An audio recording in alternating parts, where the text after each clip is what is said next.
you know what I mean? Because most of the people dañ ma dee laajte Barhama the voice Barhama sa sister mu ngi woy Barhama sa your brothers are singing and I given again. Me no. We have nothing connected to being a griot. Understand? No, we not. But yàlla dafa def ne man benn thing laa dee feel. Tubaab bi woy na understand nga te nekkut griot. Being a singer, being a musician is a profession like any other. Understand nga man yàlla dafa def ne at the initial point ma toog ne ma feel like ne yo I'm being blessed with the voice to sing and I want to chase this dream. Understand nga suma parents yi métti woon na but later on they understand that kii nii dafa am gis because dama set loxo and then I've been that bright kid. So I was having suma ay koto yi nga xam ne nii every time suñu nekkee together rek they are playing music. They are playing music. So reggae music was one of the things. I can remember, you know what I'm saying, those days there's this guy Luciano. There was one of his songs. It was who could it be now? Who could it be now? Knocking on the Rastaman door. And then guess what? Those days, I don't understand the lyrics. Luciano was saying, who could it be now? You know what I'm saying? I was just vibing to the melodies. But those melodies, they impact Luboris my life. The likes of Bob Marley and the like. Then I realized that, there is something. So I keep singing those songs.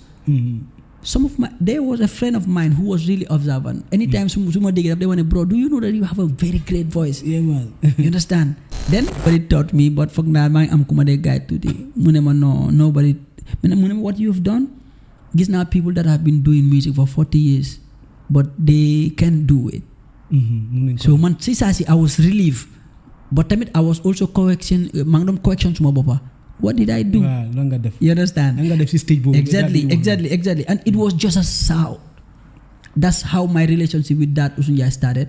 Then, few days after that, he was having a radio tour. And in most of the radios that he goes to, so in Kolache, do you have any favorite Gambian musicians? Munelen, yeah, I used to have one.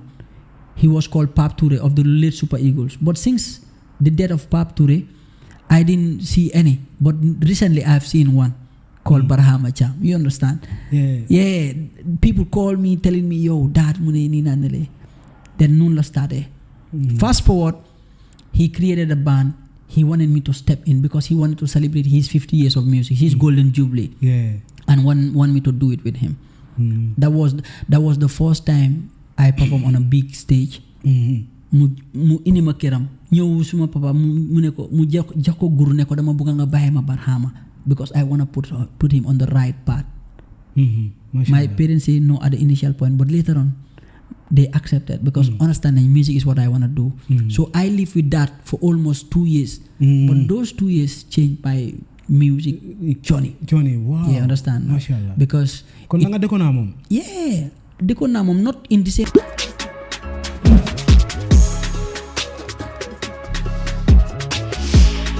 Hello to all our beautiful followers and to all our wonderful subscribers.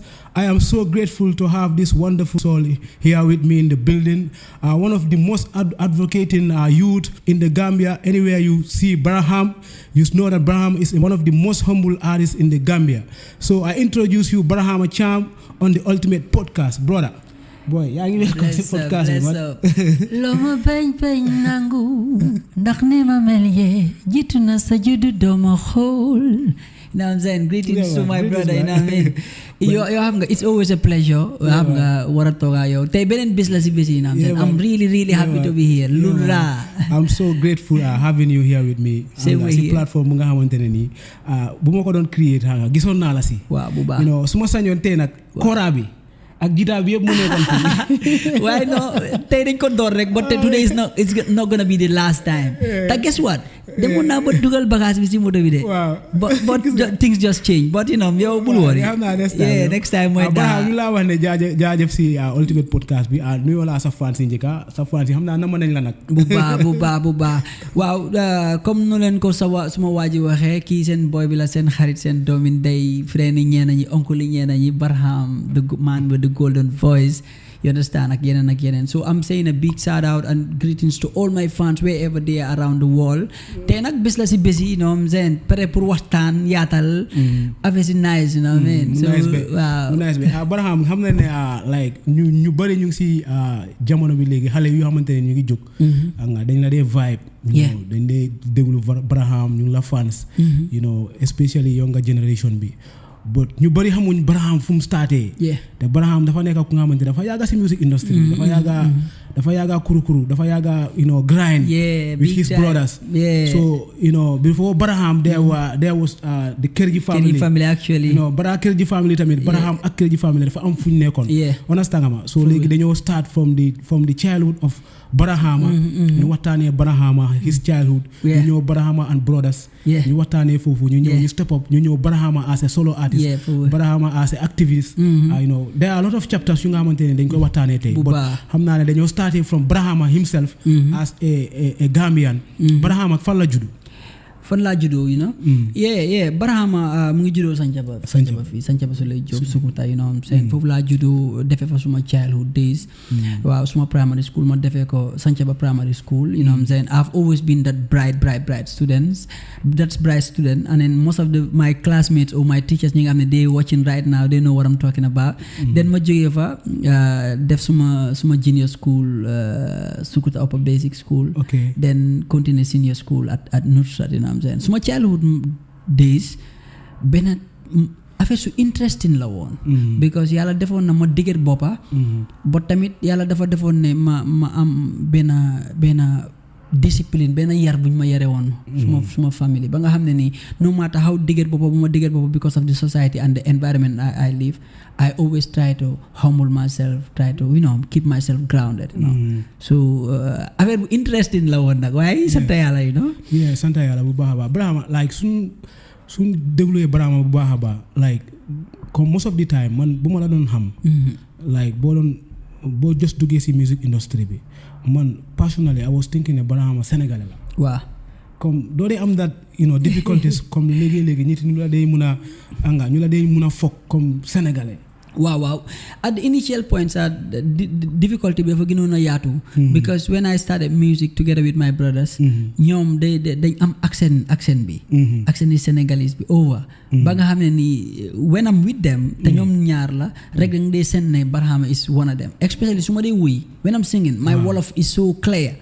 Up to an extent that ne bu njëkk dañ nga wane a Gambian don't sing like this. but tamit that moment I was trying to see the bigger market. Being a Gambian, but also having a tongue that is clear enough. Senegalese people too can consume my sound. Spread that message. Exactly. Nun laa ko dundee woon waaye foog naa Sénégal ak Gambia just benn bi la you know what I'm saying but people that know me through my interviews and my interactions with people they understand that Barhama is a Gambian. But guess what? I'm also loved in Senegal like big time. Yeah. Understandable. We'll learn from that. So Barhama nañ waxtaanee sa time ndaw yaa. comme noo ko waxee sa humbleness comme dafa starté si sa kër. nuñ la yaree. nañ waxtaanee sa côté family because of ñu bari dañooy curious about Barhama's upbringing. yow si loxo kan nga yaroo. man maa ngi yaroo suma loxo suma parents yi suma yaay ak suma papa. and then my siblings suma ay raka ak suma ay mag. but dama dëkk si an extended family because time boobu noonu man suma papa benn jabar la mooy suma yaay. but I was living with my uncles, with my cousins, with my suma yaay yu ndaw. so ñun ñëpp a dëkkandoor together. time yi añ su jotee benn bool bi la ñoo toog ñun about 20 to more than that ñaari bool ñu chop so loolu tamit daf ma jàngal lu bëri about togetherness, collaboration, socialism and all those things because kër bi yëpp foofu la dooree. you have to be social because then ñun ñu bëree dëkkandoor so mun nañoo wax ne Barhama like si kër yi géwél la juddoo si kër yi géwél la jógee ndax comme Barhama was just nurtured in the music field different from the family root heritage. That's a very important thing because most of the people dañ ma dee laajte Barhama the voice Barhama sa sister mu ngi woy Barhama sa your brothers are singing ana géwél ngeen no we have nothing connected to being a griot understand nga no we not but yàlla dafa def ne man benn thing laa dee feel tubaab bi woy na Understand nga ta nekkut giiriot. Being a singer, being a musician is a profession like any other. Understand nga man yàlla dafa def ne at the initial point ma toog ne ma feel like ne yo I'm being blessed with the voice to sing and I want to chase this dream. Understand nga suma parents yi métti woon na but later on they understand that kii nii dafa am gis-gis bu mu gis dafa am bugga bu mu am so naka lañ ko si supporté then I start doing the music. I was the first person to sing in my family. You understand but one thing lu ma am moo nekkoon ne my mom is gifted vocally. She's really gifted vocally, you know what I'm saying? So I believe that's where we have that. We inherited everything with the melody and the things. Then I add, training, rehearsal, practice just to perfect the voice to what it is today. So, suñ lawal mu ne laajte like yéen seen kër time boobu noonu seen time yi xale. yan façon musique ngeen daan déglu comme yan façon artiste la woon comme Youssou Ndour la woon ndax Pape Thiopé la Salam Diallo la. Because comme Barhama dafa am benn cafka bu nekk si yéen. Da ngeen overstuff waaw xam nga comme dafa am lu nekk si gis nga when you cultures xam nga dafa culture bu nekk dafa am rythme boppam. Understand nga and when you are a Wolof understand nga get back to sa origin. Nga dem nga realize ne tamit dañ dugga si dañ boole pool ak yeneen ak society boo dikka rhythmically daf day am some rhythm bu nekk si yow bi nga xam ne yow sa realize loo ko but as you grow up nga gën a deep pour understand music da ngay dem ba understand ne am na lu yàlla def si yow xam nga echo nag nga echo si yow nga echo si yow it was sleeping in you exactly then when you wake it and try to recognize what that thing is all about then you can do magic si sa own way man ak suma sister nag yàlla dafa def ne we love music up to an extent that the rhythms that we feel in us is what we always trying to bring out through our craft and for naa loolu si boole cafka bi ak di garaaw lu tamit xam nga léegi nañ waxtaanee sa time school jàngat nañ ne tamit Barhama si time school you were more into like activist stuff you were into kind of like socialist stuff comme Red Cross drama stuff so comme yan côté of the activist time stuff nga doon yëngu time boobu noonu si yëfi Red Cross la ndax si yëfi leena xaan nga nekkoon ndax fan nga nekkoon bu ma nekkee school nag the first club bu muso nekk was peer health education. I don't educate something like that. I was a peer health educator for some time.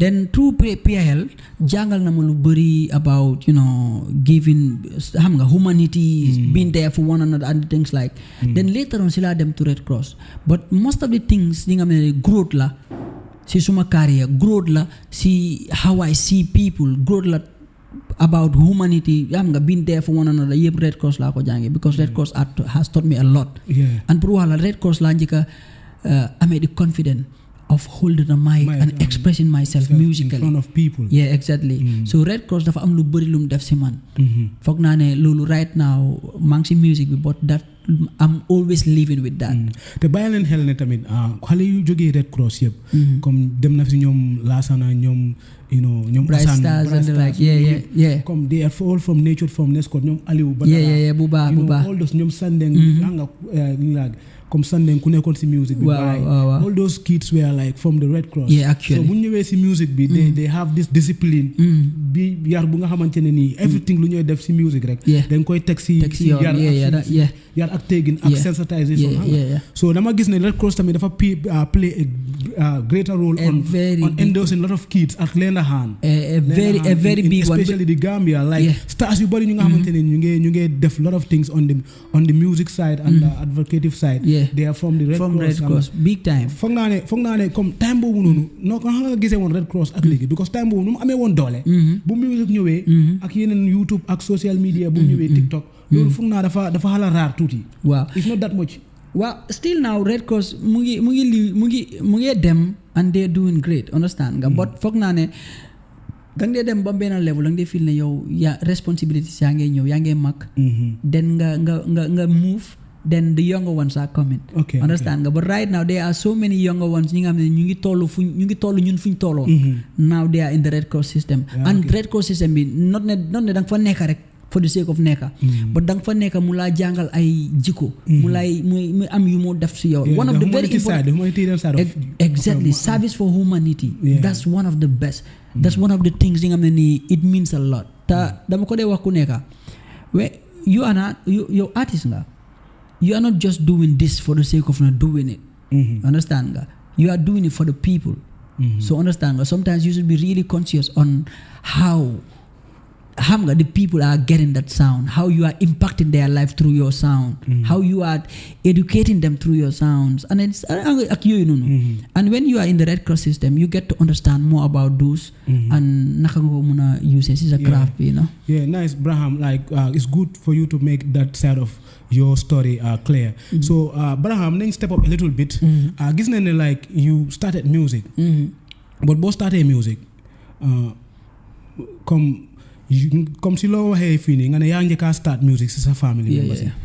So that inspiration of being an artist and being a singer kañ la dugga si yow kañ la start di dugga si yow. Yàlla dafa def ne when I was young I was surrounded by ay koto yi nga xam ne ñoom moo mag but yàlla dafa def ne xam nga ndu bu set loxo dañ dee wane ndu soo setee loxo mun ngaa bëgg a baggi coppa, you understand nga. So I was always the young boy that every big guy will like to chill with, you know, because dama set loxo and then I've been that bright kid.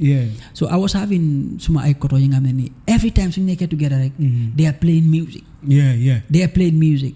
So reggae music was one of the things. I can remember, you know what I'm saying, those days there's this guy Luciano. There was one of his songs.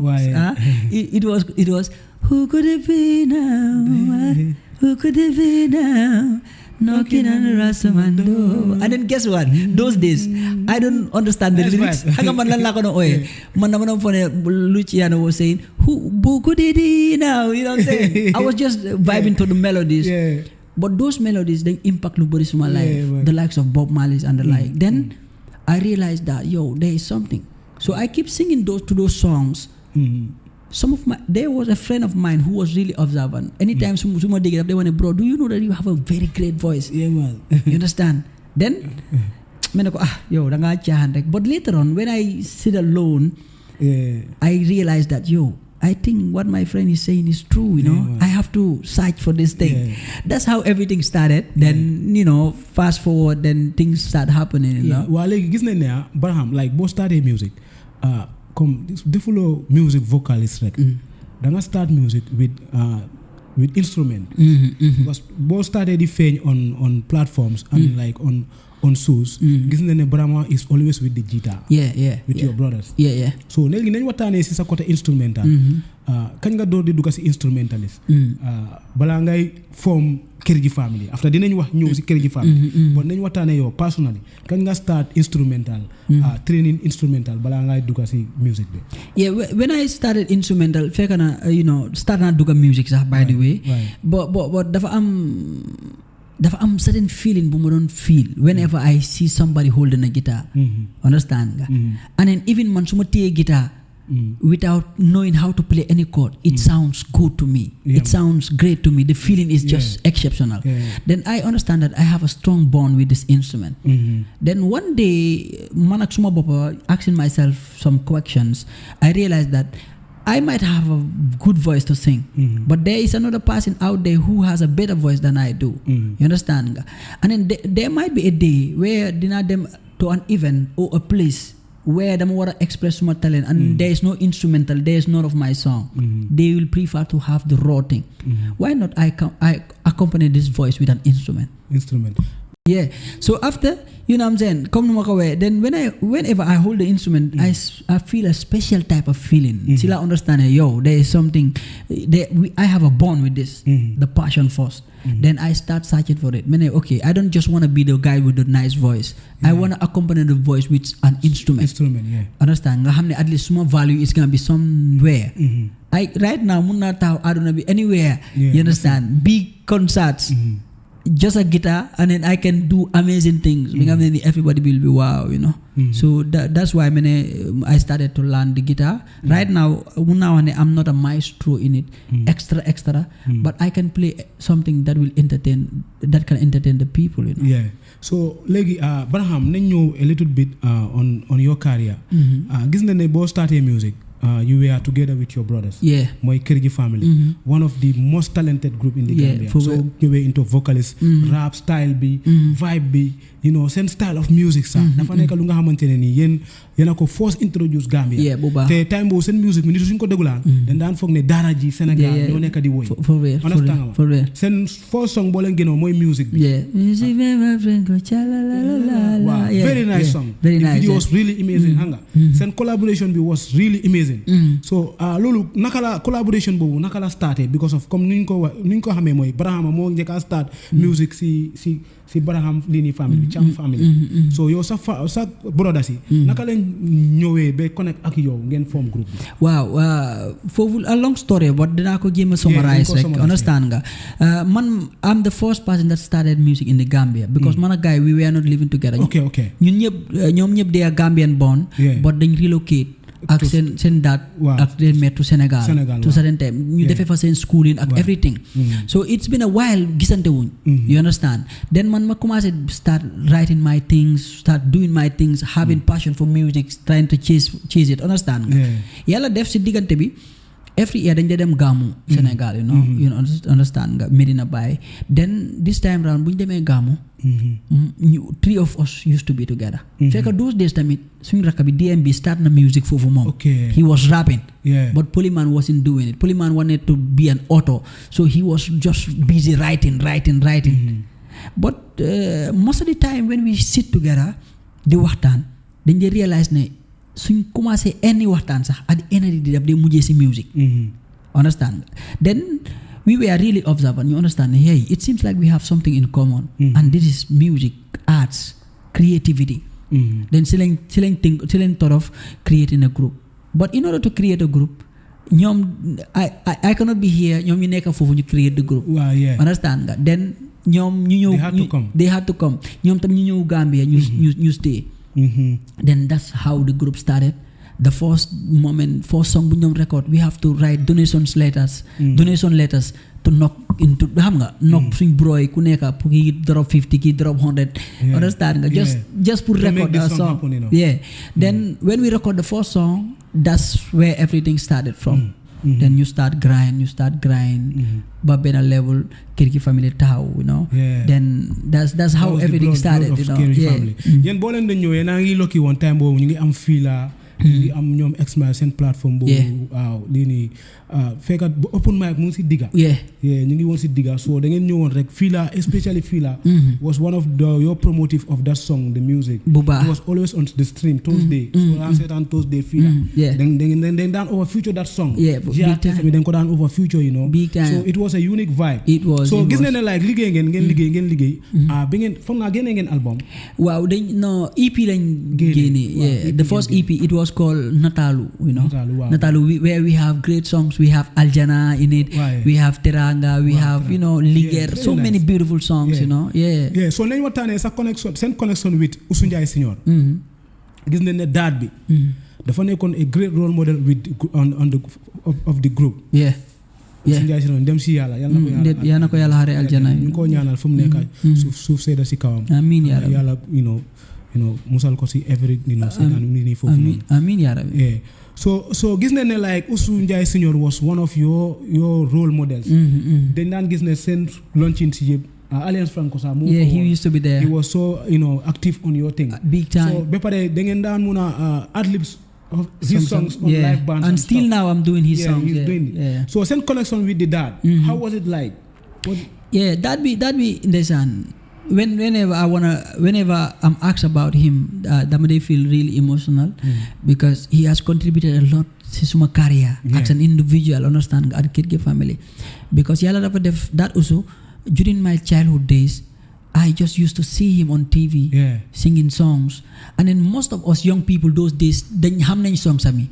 The likes of Gambia Sumariu. I can remember one of his songs that I used to love was Fatungoma akula bubes yene kalen bena Japan talent sopante na I don't know, you know what I'm saying? So I used to love that song so much.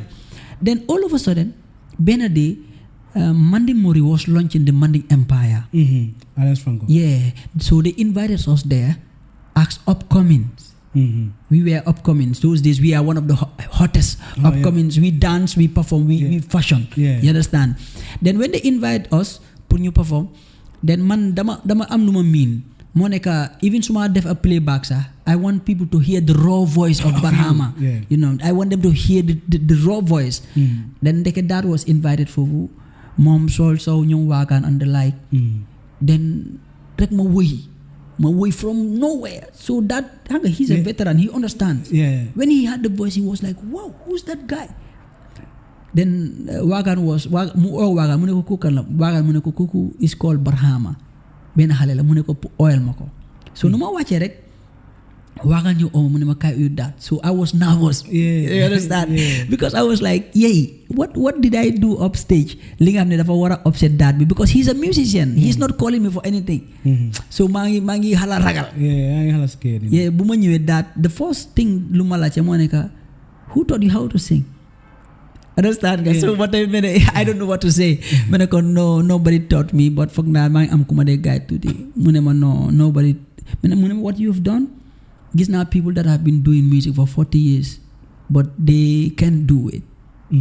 So man, I was relieved, but I was also correction to my papa. What did I do? You understand? Exactly. And it was just a sound. That's how my relationship with that Oussou Njie started. Then, few days after that, he was having a radio tour, and in most of the radios that he goes to, so in Kolache, do you have any favorite Gambian musicians? Munilen, yeah, I used to have one.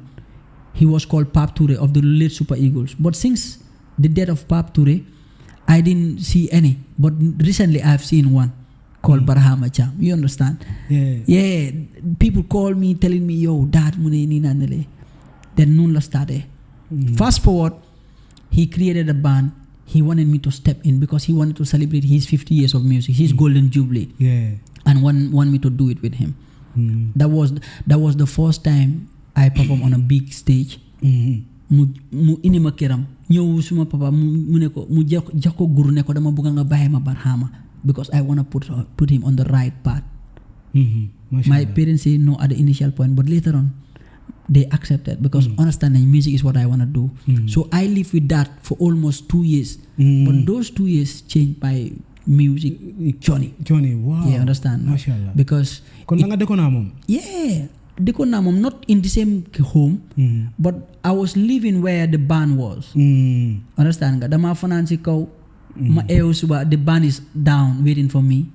I rehearse like crazy. You understand? But after 6 months, when I sing outside, people like, la, BARHAMA is the guy, you know. Yeah. So that has done a lot for me. And then guess, my first ID card, he's the one kumoko lijantil. My first account, momo ko ubil. Understand? The first money that I have given, momo just my parents from music. That Oussou Njie momo ko lion, and it was $80,000 those days with the band. The first big amount to play in a gala performance. Opening for Titi through that Oussou Njie, because after performing with him, somebody saw me, and then she was like, wow, the halebi bukan amo perform. Then that God negotiate that one with them. Then they pay him the money. When they pay him the money, he takes some of my money. He tell me, let's go to the bank. He open an account, put something in. You give me this amount, take it to your parents. Wow. When I take that money to my parents, that money changed the perspective of how they were seeing the sound. The mindset. You understand? So I can pay him, you know, it's so crazy. That was so emotional, you know. Yeah, it's so crazy. Because man, the man gis connection bisa digante that, you know. Yeah. Always so anyway Alliance Franco that daf la day toppa, you know. And di ting mo nekk ne hanga lan mo si gën a graaw sax.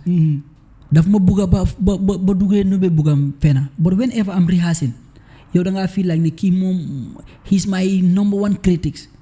He will shout on me, he will do anything just to make sure that I bring out the best of me. But anytime I'm having a concert, whenever I sing, he cries. Dafa joy.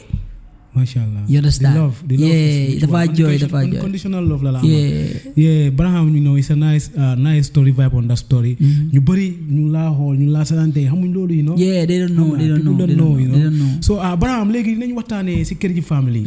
Separation of kër ji family. Man personally personally. Yeah. As I am sitting down here with you. Every day. dama dee wax ne loolu man feebarul ma. waaw feebarul la.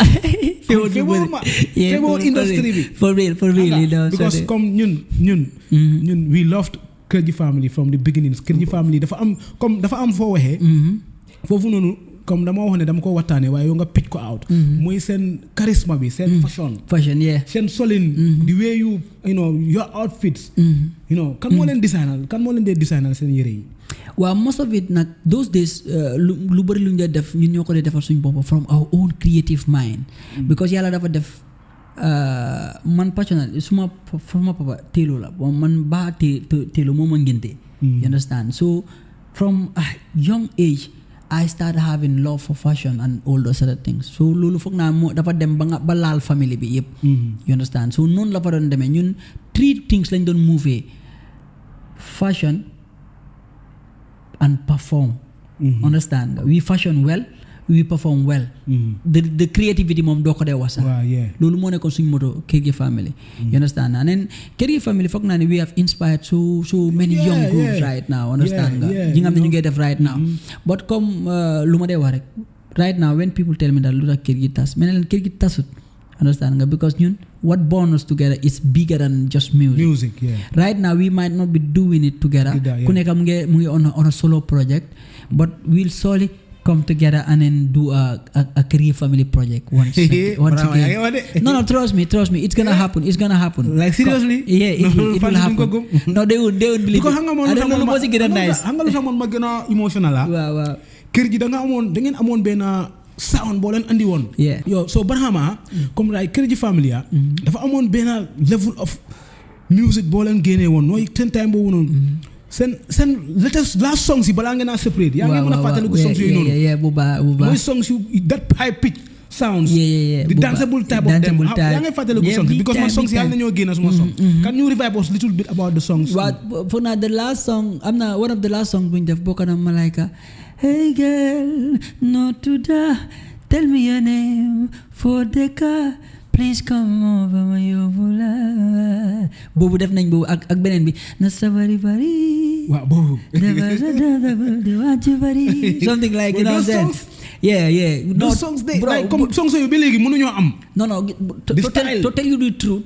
Kër Ji family our work rate is like next level. Yeah, you understand? Next level, you know what I'm saying?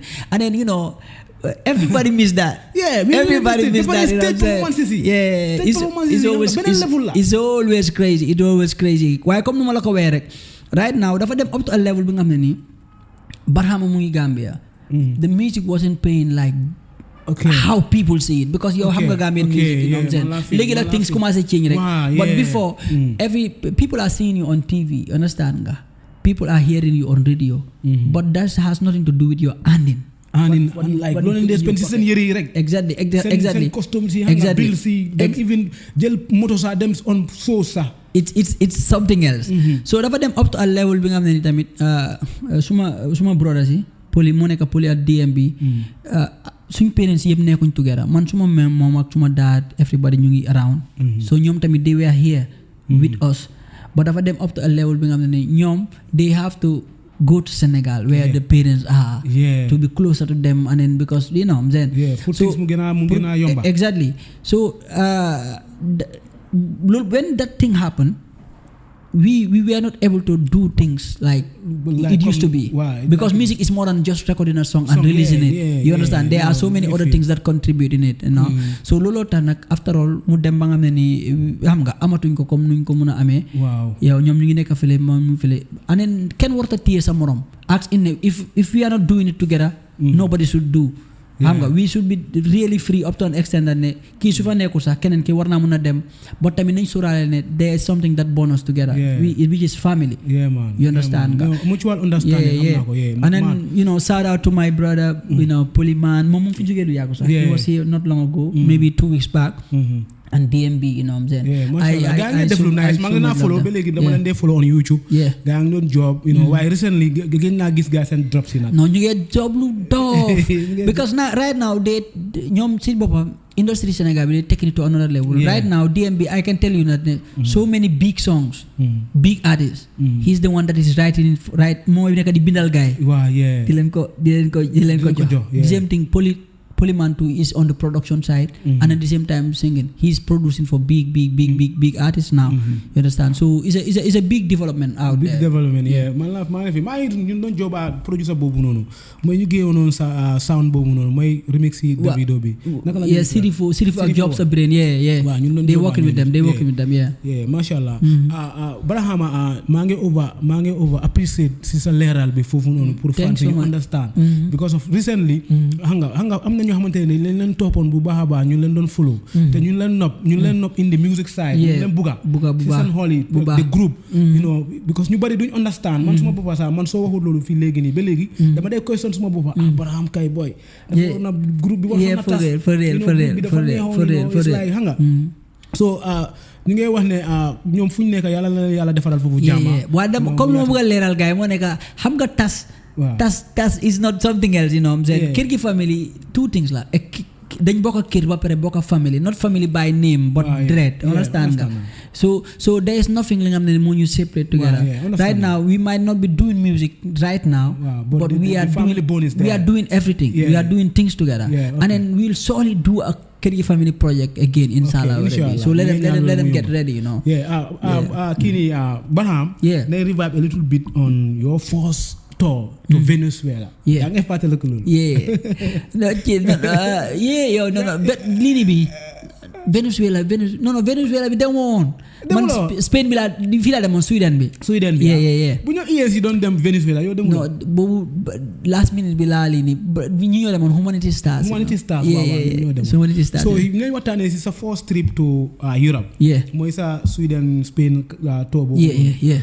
How did you feel? Yeah, it was a great thing, you know what I'm saying? Knowing that you have been doing music in your country, understand, for a long time. Not long, sir, but yang ko don def just to follow your passion. At the end of the day, nga dem ba nga feel like people outside your country dem nañ ba appreciate la up to an extent that ñu bëgg la yóbbu seen dëkk pour nga represent the culture. Understand that Gambia there are so many people around. If you are chosen out of many, that's a blessing, you know. So it was a very, very beautiful moment. And then when we get there, we represented the country like 100%. You understand? And then it was massive, you know what I'm saying? But above all, dafa gëna ubbi suma bët bi ma understand Gambia is just one corner of the world. So now we should try a way of taking Gambia to the world. You understand? Then when I come back, dama gonna hungry. Dama gonna understand how to you know what I'm saying, open my how na nga gëna mëna extend sa branding. Exactly. So like nañ waxtaanee si benn côté. Gis nga ne si at boobu noonu yéen team bi ñu dem ñëpp da ngeen dellu si waat. Waaw Sophia Jisul yow ji Messenger ak ST yëpp. What was the energy, you know? What was the energy behind it? Yeah. To tell you the truth, you know what I'm saying, right now, Gambian music, Gambian artists, what do you want to struggle pour affaire de visa or affaire de dem tukki, ñu la ñoo reject. Understand nga? But there was a problem somewhere. And then the problem started from from our elders. You understand? Most of them, comme nu ma ko dee wane, they were doing music, but music was not their first priority. They wanted to do music as an opportunity pour tukki, nekk semester, but back Gambia. You understand nga? It's good to travel and make something out of life and things like that, because sometimes things might be crazy. But sometimes dang they xool sa benn toog lan la mun a yaxal so many people that are yet to come. You understand nga? So chain boobu noonu ñun ñoo ko mënoon a break. People were not thinking that we will come back because dañ foog ne xay Gambian ak artistes yi ak Gambian musicians yi ñoom tukki rek la gaay bugga suñ tukkee bàyyi. Why can we do it like Davidos? Why can we do it like Burna Boys? Why can we do it like the Senegalese whereby dinañ start benn but dina dem up to an extent and we can take a whole band. That's the vision, you know. So when we get there, to tell you the truth, man personally, so many suma koto dañ ma ros you know boy yow xam nga Jolof naka la mel de Jolof dafa métti de soo demee soo delluwaatee dafa métti boy kay ma looj la but yaa ngi maa looj aw ma kayit so ma commencé daw nga looj ma 3 months 4 months things become hard on you because yow doo mënuloo ko maintain man tamit ma dem si street bi commencé raba then I will start forget about it my creativity my artist job then commencé grind before I understand that the Gambian people have already forget about me and then I have nothing to prove over there then you know that mindset understand that things like that happen so man I love this craft and I believe that I have to represent something from this and I have to inspire so many young people that are coming that's why anyway if more them see I don't know I will come back to Gambia you know what I'm saying? I will come back to Gambia it was a great move on you guys like yéen yëpp ñu demoon ñoom Sophia everybody you know messenger et pare ENC gis naa ne tamit comme after loolu dafa door di ubbi ñu bëri seen bunte ñoom Royal nekk na di dellu di dem ENC foog naa ñëwaat na delluwaat na Sophia léegi mu ngi dem Angleterre na yow yaa bëggut a tukki waangum rek no because I got things that I'm working on but right now my doors are open for me to travel anywhere you know what I'm saying because you know I can travel anywhere I want you understand but su nekkoon ne dama demoon toog di kon yaaxal naa suma bopp ba pare yaaxal naa the younger ones that are coming you know so Braham nañ waxtaanee sa career after that boo ñibbisee Gambia you've worked on your first studio album moo nekk ban noonu moo nekk I am Barhama bi nañ waxtaanee si project boobu noonu after ñu waxtaanee sa relationship ak Cheikh Tidiane Seck yes because man personally ku fi munti di ñëw si plateforme bi dafa am nit yu nga xamante ne nii ñooñu bokk nañ si ñu tax ñu bëri xam Barham ñu respect Barham craftam Cheikh Tidiane soo xoolee sa visual si from kër ji family ba yow personally Cheikh Tidiane dafa am lu bëri lu mu def si sa craft doo moom through you moom tamit sell na sell na the brand of him but tamit dafa am lu bëri comme quality bu bëri la yokka si yow sa carrière bu baax so nañ waxtaanee yow si sa I am Barhama bi project bi how was it like working on I am Barhama the project I am Barhama was a beautiful experience understand nga beneen adventure la woon si man because duma adventure laa ko dee ooyee you know because it was an interesting journey bi nga xam ne nii it was a project whereby I was trying to present myself to the world, telling them that I am Barhama. But tamit I am dafa nekk lu important. Whenever you hear the word I am, any other things lu si tegu rek, yow loolu nga. You understand? So I am something. Barhama signifies something. It's my name, but my name has a meaning of its own. So Barhama means the bringer of peace, the son of peace, the son of light and things like that. That's what it signifies. So I wanted to bring a project, bring up the power people. I am the bringer of peace. Using my music as a tool to advocate for peace and togetherness, love, unity, harmony and things like that. But also to tell the world that here I am Barhama and I'm coming to, I'm coming for greatness. So you know, last combine on, you know what I'm saying, presenting myself to the world and also bringing peace, love and togetherness poor guy through my songs. Then yalla def na my job si Shy Boy Entertainment, He's a good brother. He has contributed a lot to I Am Barhama project bi. And a special shout out to a brother, Sparkling Black, Sparkling Black. Yeah, mun naa la wane album bi lu bëri lañ ci job ma moom because the thing moo nekk ne benn xel du xel. And sometimes da nga am pour open up pour invite some other creative minds. Ngeen toog waxtaan mu criticize project bi ba pare come up with solutions. Understand nga things that we can adjust pour am loo bëgga and loolu benn xel du ko def so moom tamit he has been there along the journey and things like that. So I Am Barhama was just a beautiful one. Then later on si laa ko launch at Q City. Ma collaborate with people, institutions like UNFPA, Q City, saying GRA and so forth. Those were my main sponsors. But I have so many other people that have supported the project. It was a beautiful one, and let them go search it out. So you could didn't understand what I'm trying to tell them. It's an exclusive project. Project bi dafa overdope. But léegi nañ ñëw si côté STS. So mutuality with STS was so unique ne dañ daan gis STS lo Brahma nekk rek STS mun si mun nga ñoo wax sa relationship with STS because xamoon nañ ne yéen yëpp you are living at Santhiaba for real STS moom suñu relationship is beyond just ñu liggéey understand nga dafa am certain relationship dafa am lu ko di tiga not just ne kii sa xarit la or sa work partner la da ngeen sit together ngeen amandoor a dream of achieving big things together di talk benn place di waxandoor those dreams while when nothing happens everybody di motivate the other ba ngeen commencé achieve andoor the dream that you guys really were talking about. Man, exactly. Man, bro, let me tell you this. I'm a positive-minded person, you know what I'm saying? I would say that out loud, you know? Because my energy is so positive. Up to an extent, I always want to surround myself with positive-minded people. STS is like that. He's on another level. And he's a friend, not just an Andor. Because a friend is somebody who can support, but who will also tell you the truth that, bro, this is not right there. You have to switch it. The hard fact, you know. So STS and Ismaila Dollar. They work together, and then they are like that to me. I can remember this time. Feka ma neka upcoming.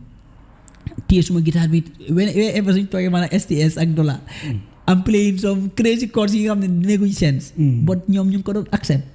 You know, I was playing rubbish, but it was nice to their ears because it was from me. You understand? Then there was a day when I post a picture on Facebook, STS will be like, boy, take off this picture, bring it down. You have to take professional pictures, you know. Let's go, let me take a photo shoot of you. That's why when you look at BARHAMA things, you see some really, really dope pictures. Branded. Well branded. That's what STS and the like contributed on my career. Right now, as I'm talking to you. Like, it's a family thing. So gisee man ma waxee côté boobu man loolu laa gis. It's a family thing. Dama gis anything that comes from BARHAMA. Su nekkee STS ñoo ko génnee daf dee nekk lu proper. Sa videos yi sa visual yi suñ ko seetaanee. Then they xam ne lii is a great combination of work moo fi nekk. Great art moo fi nekk. Bu baax setup bi, you know, even the modelist, the costume, everything. Da ngeen dee make sure ne everything is like comme suñ côté visuals moom. bokk nga si ñu brand Gambian music videos. Bu baax. Dafa fekk rek comme like industry soon population be more grow to the extent whereby dañoo mën a plop yeneen views yi comme yeneen dëkk yi. bu baax. So but your visuals ku dem seetaan sa visuals yëpp dinañ xam ne comme BARHAMA great job la they put on his visuals. Quality is something that I always consider, bro. So it's nice to know that. ñu ngi jaajëfal STS ñu la wax ne bro jërëjëf ñu la wish good luck in your business te borom xol bu baax la. te yaa nga naa liggéeyal Gambian music industry. Though comme xale la but the maturity that is in him, so called and they found the wow. Because you know, man, level, they believe like come like age is a number. You know what I'm saying? Some people they might be 19 years, but 45 years or 50 years experience. STS Ismaila Dollar, Monica Dollar, the person he works with, those people are my ride or die, bro. They mean a lot to me. You know what I'm saying? That's why certain things su ma ko amee dafa am certain people ñu ma ko day waxtaan because being BARHAMA's younger sister, that's just one part of it, but dafa am so many things that has contributed si whole package bi. Mariama dafa def ne man I start doing music through man suma def music mu inspire suma rakka tamit mu fall in love with music, but fall in love with music teg yàlla def na mu yàlla may ko voice like nu ma ko may. You understand? Then man tama find a way nu ma ko mënoon a jàppale. At the initial point my parents were no, Saidu muna def music. Yoro def music, Papa Kiri def music. We are not from a Gilead family and the like. But I have to talk to them. Poor guy understand. Guy you never okay. If Mariama have to do music, you len ko buy. It seems like the yai magam but yai parents I mean, you know. So when Mariam is going out, I have to give her pass ma ko jo anything lumuli ma ko jo. But man tamit ben level ma talk me okay. Do I want Mariam to be just a singer? Or do I want to brand her in such a way? No, I will prefer Mariam to be a musician because Gambia Bollywood lolu su nekkee am na ko sax Bollywood lolu. Then si laa ko yóbbu si Mandimori School for Performing Arts. Mu jànga the basic theory of music. Mu commencé jànga keyboard ak sa practical.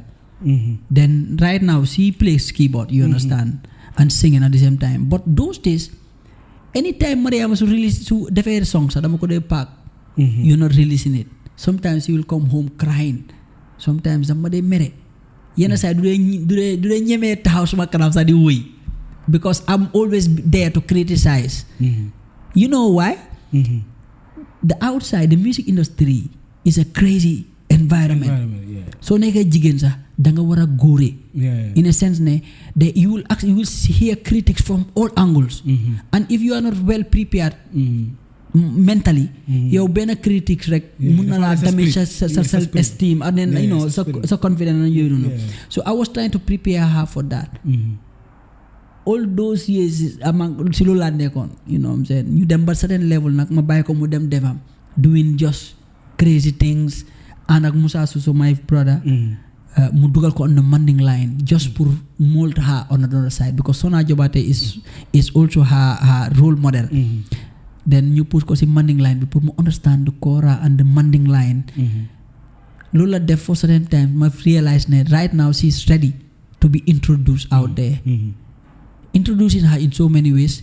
Raki Barhama la. My name is always gonna be in the picture. But I also want Mariama to stand on her own.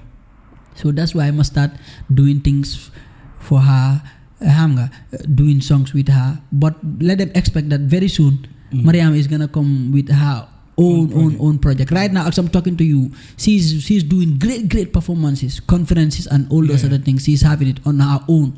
Feka release some that they took him shows, live shows, classic shows. They perform for real. Then that lock to that side because of the type of music you guys are doing. Yeah, actually. So then what are Barhama music industry? Barhama, gisne like yo, danga artist you body in Gambia, you have a good relationship with them. What is the secret behind you with the relationship with your fellow musicians, Hanga? You know? Yeah, it's all about positivity, trying to spread love, you know what I'm saying, togetherness and all. Okay,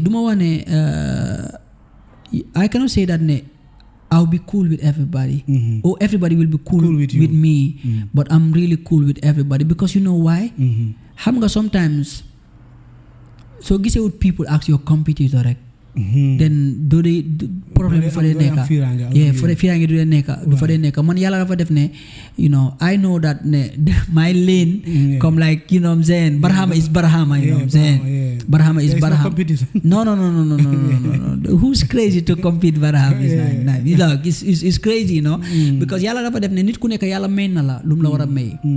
So nanguelu la yalla may ba pare nangul keneen ki lu ko yalla may rek then problème du fa nekka.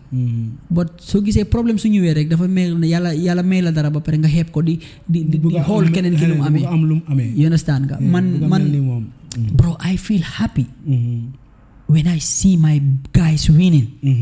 Amazing. Bro, I see happy. Man lolu moma de kontaan lo. People don't understand. Man Barhama's secret is all about the what he feels for others. You understand? Positivity. Mindset, that's why man when you are around me, you know that the positive energy will be all around you, you know what I'm saying? That's what I feel. You understand? And then that's the energy that mom la nekk di try put in anybody. You understand? You know, the industry is a small one. Gis nga, sometimes when you are together for one common goal, bro, we can achieve greater things together. You understand?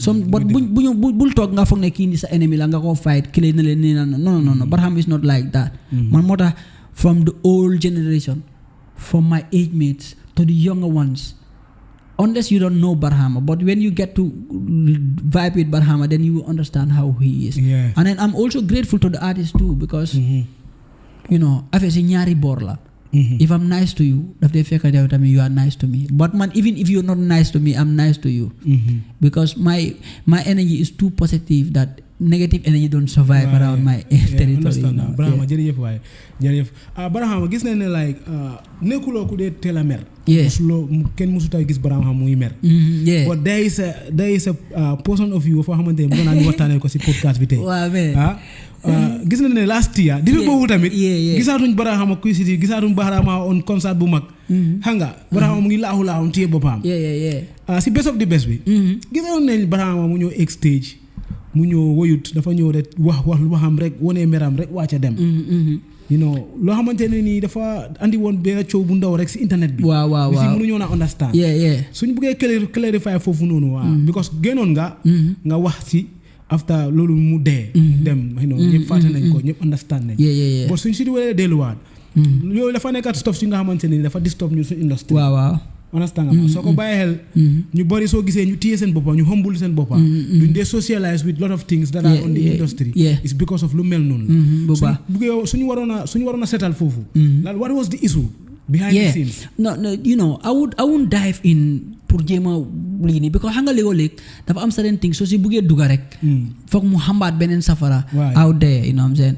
but just pour jéem ko summarize dafa am benn affaire bu si lii nii gis nga being humble, you know what I'm saying, not ne danga selfish or danga foolish, you know what I'm saying. People should try to understand that. You know, I'm one of the coolest, but you know what I'm saying, you don't cross my line, like you don't digat nga dem, you know.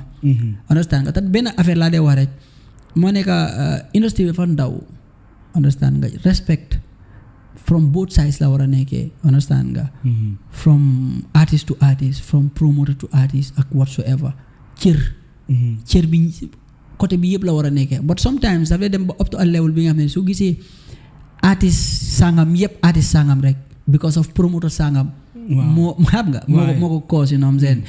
So that day was a crazy day bi nga xam ne ni things happen na yu bëri di nga xam ne du ma ko explain.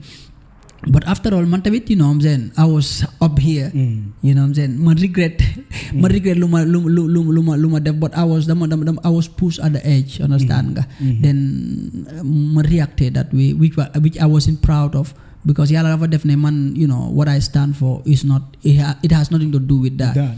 But tamit, I just want some of them to understand that, Barhama being cool doesn't mean that Barhama is just anybody. Nobody can, just play with me anyway nga dumb, you know what I'm saying. Because sometimes tamit I can be a crazy guy. You understand? I don't want to give buguma wane lolu ci media on the like, you know what I'm saying. But you know what I'm saying. Barham legi nañ ñëwé ci sa New Year's projects yi. Gisoon nañ ne after lolu fu nga defoon nga like a concert. Last year after I am Barhama. Waaw. Tegaaloon nga beneen concert waat fii. Non fii Pincami Hall. So mooy si projet Cuba bi Waa Cuba bi project Cuba bi. Let's talk about the Cuba project. Actually. Comme Barhama ak Mariam dañ ñëw surprise dëkk bi yëpp. bu baax.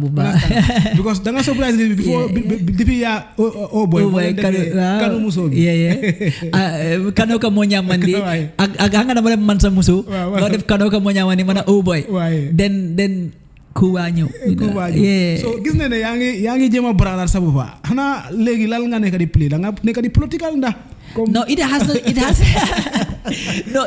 to do with politics. That's a fancy all of it. It has nothing to do with politics because sooy def entertainment. Nga nekk that creative guy. Sometimes da nga war a xool sa environment. Is very important. You have to be really conscious of the environment you live. And then how to communicate with the people of the environment. Those are very important things. Understand nga? I've been singing in Wolof. Realize xam naa ne so many people around suñu region bi fu ma dëkka they can speak Wolof. But I also want to get closer to them. Understand nga? Ma understand ne Mandinka too is one of the biggest language te naka ethnic group bu fi nekka ñu ko dégga bëri nañ. So man tamit ma bëgg a explore that side pour ma understand to give them something that is really close to them. Tadañ la am benn language is very important whether you know it or not. When you get to China as a black man speaking your Mandinka language in here, at the initial point Chinese they just gonna see you as an immigrant. But the moment you start speaking Chinese, they will start accepting you as one of them. That's the important language. Taman yalla dafa def ne unless I tell you what tribe I am, doo ko xam. Man I got everything in me. Man Cham laa sanda. Cham yi 100% Mandinka leen. Cham yi 100% Fula leen. Cham yi 100% Wolof leen. Man in everything man fu nekk laa bokka. So I was like yalla def na ne I can speak Mandinka. I can create in Mandinka. Let me give them a taste of my creativity in Manding. Then I wrote that song, and I have better Mandinka songs coming on the pipeline. I have this one written, it's already recorded, but I will give them the freestyle. You know what I'm saying?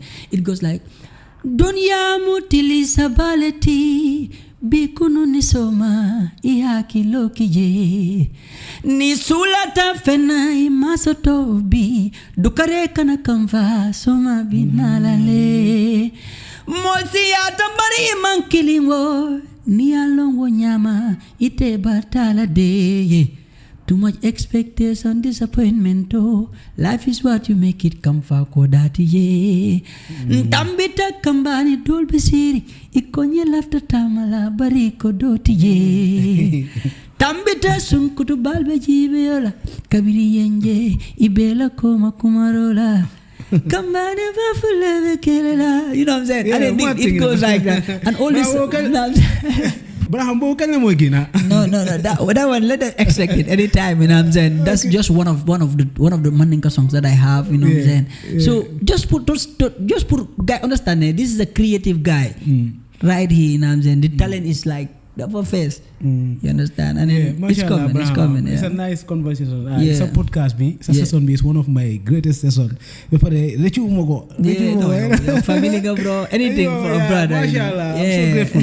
Brahma, like you watane si bena sensitive side of the music industry. Suñu waré watane si music industry because ñun yépp ci lañ nekk. Ci lañuy liggéey, ci lañuy gontu. Di hey, di liggéey pour music bi mu grow. Because yow sa masi music bi moo la tere dem Europe nga toog fa. Waaw bu baax am yaakaar ne da things da fee dox. Bu baax. So environment be supposed to be positive, dafa war a smooth. Big time. So like the negativity in the music industry comme febo ni ñun ñëpp. No. Febo production side bi producer yi febo sa even fan side. So waroon a sànni kaddu si xale yi. Xale yu nga xamante ne nii ñu ngi nekk fans. ñu nga xamante ne ñu ngi nekk si music industry ak comme sa collègue si. ban message ngay sànni si gars yi pour ñu settle music industry bi mu clean.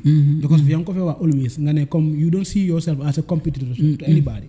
Te feel naa like ne tamit ñëpp suñu amee the same mindset. ñu bàyyi ñu ni yëpp ñu comfortable ñu nga liggéey towards your success. You know it will be very important da ngaa gis ne ñëpp dañooy nokki.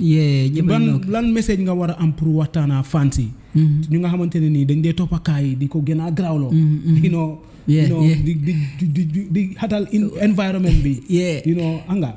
For real. Xam nga dafa am benn bagage bu nekk ci affaire si comme olof lu mu dee wane naka la xayi waay jaami waay soo se mu ne la doo la kóoro doo la kayro dafa am some of di nga xam ne ni kaa lañ dee def ñoom turu kaay artistes yi moo ñoom noonu lañ dee bëgg a jël amee si seen yoon pour nit yi xam leen understand nga dafa am artistes yi nga xam ne ni tamit ñoom it loolu lañ dee gars yi bëgg a di impose but xam nga negativity doesn't last. Negativity dafa am limit. If you wanna spread negativity up to certain time yow da nga understand ne ni truth ak dëgga mooy last forever. You know what I'm saying? So looking at the industry how small it is, understand nga how beautiful will it be if we manage to come together for one common good. It doesn't necessarily mean that you have to be my friend. You understand nga we are coming together pour lan pour industry bi gën a blue.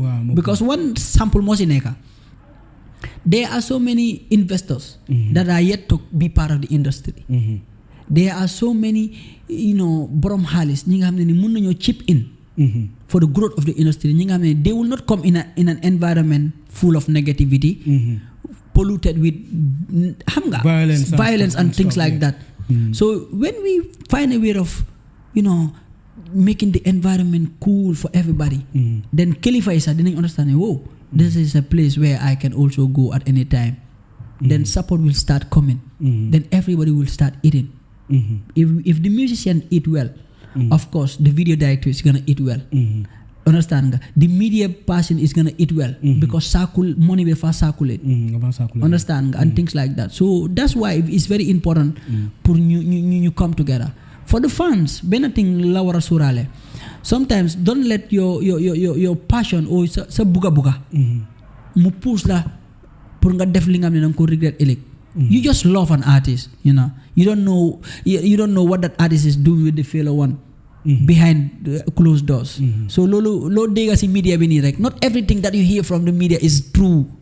You understand? So sometimes don't be too emotional, but the act on things nga xam ne you might regret it after at the end of the day. So that's my message to the fans, to everybody. You see, so that's one of the things mom la ko di man always peace la de advocate for. When young people are together working towards something, the number one thing is for them to survive. And survival can come in the absence of peace. Understand? So young people need to live. Young people need to be inspired. Young people need to be motivated. Created that conducive environment whereby ku nekk di nga bëgg to create more, bro. Yo, we light now. Every day yaa ngi bëgg def great things because yow ma peaceful environment, bro. Understand nga? So that's la fa xamantene ken disturb la mo nekk di liggéey sax kenn mu ñëw ya disturb. Oui, man bu ma duggee fii sax dama xam ne yaa ngi si jaama. Understand? Mashallah. Yaa ngi si jaama because nga technique lex yaa ngi gën a fresh nga yoru. Bro, comme like mindset bi comme lu ñuy yoga lu ñuy sentu mo gën a big. What is nice, but and trust me, you achieve all. When there is peace of mind, everything is possible, you know. So that's what the industry needs. You work towards that because it's not like a one day thing. You don't start, come, video camera high 8 you len dan use. Buba. Cassette you mag you buba. But consistency. Ya go bati xam nga baña bay, the dream is there. Actually. Because ñun suñ target suñ aim moy ne ñun buñ doon start li we were not like in for the money. ñun ba léegi wow, does it I was not in for the money. I was not in for even like su ma waree def lii rek dama war a fay lii fat man I was in for the like bro tama wala one very important thing lu nekk si loolu when doing things and not seeing the money at the initial point loolu always yow the hunger of doing it feeling satisfied moo la si dee lii nii so xaalis daf la dee fekk at the end of the day you build a brand and then that brand proud ak lu ma dee gën a happy si job mooy ma def liggéey nga criticize ko mbaate ma def ko nga ñëw nga ne ma ne hey lii nice na rafet na comme liggéey bi rafet na moo ma gën a amal li nii mbaate ma liggéey la nga kontaan ba nga wax ne hey da nga kontaan moo ma gënal nga fay ma xaalis because man I've been operating like that for years dafa fekk ne dafa am things yu bari du dee mun a materialize in the absence of money the quality of the production moo dee soxla jobs lii nii yoo dee bëgg but intention bi mooy ne nga liggéey lu rafet nga liggéey lu rafet after then su demee ba liggéey boobu noonu feeñ na mu fay la ñun loolu lañ dee feeku yee te yàlla si level boobu noonu lam ñu nekk di ñu gaay man su ma amee baax sax du ma lay gis ne as ne lii liggéey bi daf ma fay because dama day gis ne ba léegi dafa des lu may def dafa des dama day feel like ne baax bi mun naa ko jël ma invest ko si ma gën a property through that ma am suma xel bu dal because man su ma gisee suma liggéey mu ngee dem rek su ma ewoo suba dama day relief da nga relief bro and that's life loolu gis nga àdduna in general noonu la bro man su ma la explain le benn secret about Barhama and right now mun naa la wax ne su nekkee people ñu dee chop Baham music yi Gambia duma la wax ne I am the first there but I am one of those ñi nga xam ne nii music daf ma dee is my everything you understand nga and then I got at bi yëpp I play a lot of events conference and then you name it for corporates and the like but one thing laa dee sóoraale sometimes nit daf maa call pour event mu ne ma ñëw play mu ne ma digga nii ak lii laa fa am so dama dee xalaat ok saay dafa ma bëgg up to certain extent xaalis la ma tegal ok xam naa ne suma brand liggéey naa pour ma war a feeku lii but what of ma dem fa performal ko just mu feel benn kontante man tamit ma jàppee suma boppam there used to be days whereby dooma dee fay transfer sax but mun naa runga from here to Bakau just to hold a mic climb on a stage just to perform 5 minutes and come back home that was cool for me dama ko dee mun a relate to that moment just to make sure that ne ma satisfy kii waaye comme noo ko waxee money moom is very important because you need to grow and certain things foog nga jënd ko understand nga but just keep it up bro has to be positive on the forward so Barhama we are coming to the end of the podcast léegi comme ñoo xamante ne ñu ngi seetaan Barhama xam naa they've been like eagering or ñu ngi wonder like what is Barhama on like si lan la Barhama nekk di yëngu léegi nii because Kuba génn na gis na ne recently yaa ngi génne Enemy dundal so like project songs yi ñu ngi génn but what is Barhama cooking on because gis na ne Barhama mu ngi laaw du dem show du conference yi classic shows yi rek la Barhama day play fans yi nii xam nga fans yi ñu la miss on big shows like yu dey happen nii city ak what is Barhama working on I'm working on a project I'm working on two two projects, by the way, but let me just tell them the first one. The first one is gonna be an EP. Very soon, they didn't get the name of the EP. You know what I'm saying? So, Bye Bye Enemy is one of the songs. You know many damako jital just for one people where something is about to come. But immediately, the starting of next year. Something great is gonna happen, which is that I'll be dropping the EP, and inshallah Rabbi, next year too I will do a concert with Mariama called the Classic. The Classic now dafa nekk an annual event. Dafa nekk an annual event, and hopefully before the end of the year, I will be dropping an international project. An international project, not just for the Gambia, but for the festivals around the world, and then because now it's time for us to get to bigger platforms and the like. But now let them get ready. Big things are coming. Bravo, ñu la jaajëfal ci sa ñëw bi fii ñu la wax ne jërëjëf comme da nga over appreciate platform bi nga ñëw bokk ci pare your presence here will at least evaluate the platform to the next level. Because sa mindset bi ak sa waxtaan foog naa ndaw yu ñëw seetaan suñ ko seetaanee dinañ jàngee lu bari ci yow. Because you are one of those positive people in the Gambia. Thank you so much. Su nekkul ci music side bi sax, but naturally and like socially comme dang dee overplay role on making people conscious and positive nga mindset boobu noonu di ko deliver ci gars yi. So ñu laa wax ne nga tàggatoo fan si xam nañ ne comme bëgguñ nag ñu tàggatoo because waxtaan baa ngi ne comme memory card bi ñu ngi record memory card yaa ngi fees waaye dara waaw gars yi ak nga rek gars yi ñu ne affaire si su neexee da nga dem lu bëri sax doo realize ne sori nga sax but comme lu tëggatas understand nga comme ni nga ko waxee this was my first time coming to the platform, but it's not gonna be my last. Yes, man. Because understand nga yow mom you are a brother for life. You understand nga, and then to be honest I really appreciate the invitation 100%, and I believe everything luñ fi wax people are gonna hear it, understand nga, with the good ears. You know what I'm saying? So the big all the fans out there fu ñu mëna nekk, because gaa ñu ne feccal liir su neexee ndey yaa téye sa mbaga ba in a sense ne if an artist is making name, you understand, being celebrated is because of the fans listening to his songs. Behind the scenes, we are nothing without the fans. We are nothing without the producers. We are nothing without the presenters. We are nothing without the instrumentalists. So I give it love, respect to everybody out there who has been representing Barhama's music. My projects are out on digital platforms. They can check it out. Barhama is there too. I am Barhama is there. You can go and subscribe to his YouTube channel to my YouTube channel. Bigger things is coming on Barhama's channel. So watch out for that. Watch out for that. You know what I'm saying? We cooking on some next level. Understand nga? Wow, kontaan naa daal sa di wax gaay ne di leen dig dox daje ba next time mu gën a dof affaire bu grave. Boobu dañoo yaatal waxtaan bi, boobu dañoo andi xam-xam si biir waxtaan bi. Ta nga Barham dafa am Barham. Okay, xam-xam ak si biir. Waaye bu kora bi dafa ñëw, guitar bi ñëw. Anything bro, ta gis nga kora bi ak guitar bi su ñëwee su ma jënee dañ ko dee toppaale de. Ay bul worry sax. You know what I'm saying? Thanks so much, bro. It was a pleasure being here. Guys, voice bu neex bi.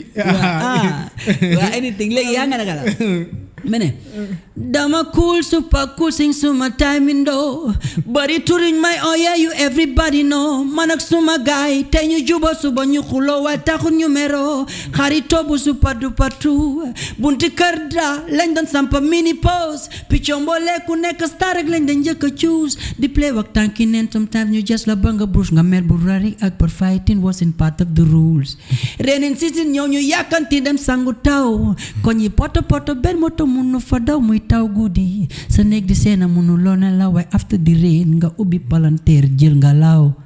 You are watching the Ultimate Podcast.